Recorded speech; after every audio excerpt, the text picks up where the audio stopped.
সম্মানিত উপস্থিতি, আপনারা জানেন যে আমরা সব সময় স্মরণ করিয়ে দেই যে আমাদের মূল টার্গেট কিন্তু এরকম কম্পিটিশন, অলিম্পিয়াড এগুলা করা না।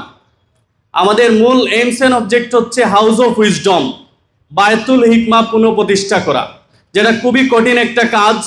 কিন্তু 2018 সাল থেকে আমরা যে জার্নি শুরু করেছি, আপনারা বিলিভ করবেন কিনা জানি না, এটার জন্য আমরা প্রতিদিন কাজ করি, প্রত্যেক দিন কাজ করি, প্রত্যেক মাসে আমরা মিটিং করি, প্রত্যেক মাসে প্ল্যান করি, এক্সিকিউট করি, তার পর্যালোচনা হয় এবং এটা কন্টিনিউ 2018 সাল থেকে শুরু হয়ে আমাদের কাছে মনে আছে শুধুমাত্র কোভিডের সময় 3 মাস আমরা কানেক্ট হতে পারি নাই একসাথে, আর বাকি একেবারে ফুল টাইম আমরা প্রত্যেক দিন কোনো না কোনোভাবে এটা নিয়ে কথা বলতাম, প্রত্যেক দিনই আমরা কর্মসূচি বাস্তবায়ন করতাম।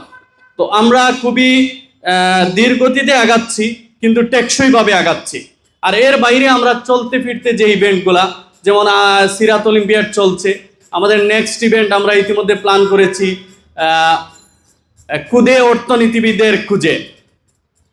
তো এই ইভেন্টটা আমরা বাস্তবায়ন করব। এরপরে হচ্ছে legacy of Muslim Spain, genius of Islam, এরপরে মির্জা খালিদ রাদিয়াল্লাহু তাআলা আনহু। এভাবে প্রত্যেক মাসে আমাদের একটা ইভেন্ট থাকে, যেখানে কয়েকশো স্টুডেন্ট পার্টিসিপেট করে, তাদেরকে মোটিভেট করি, বোঝানোর চেষ্টা করি, পড়ার ব্যাপারে আগ্রহ গড়ে তোলার চেষ্টা করি।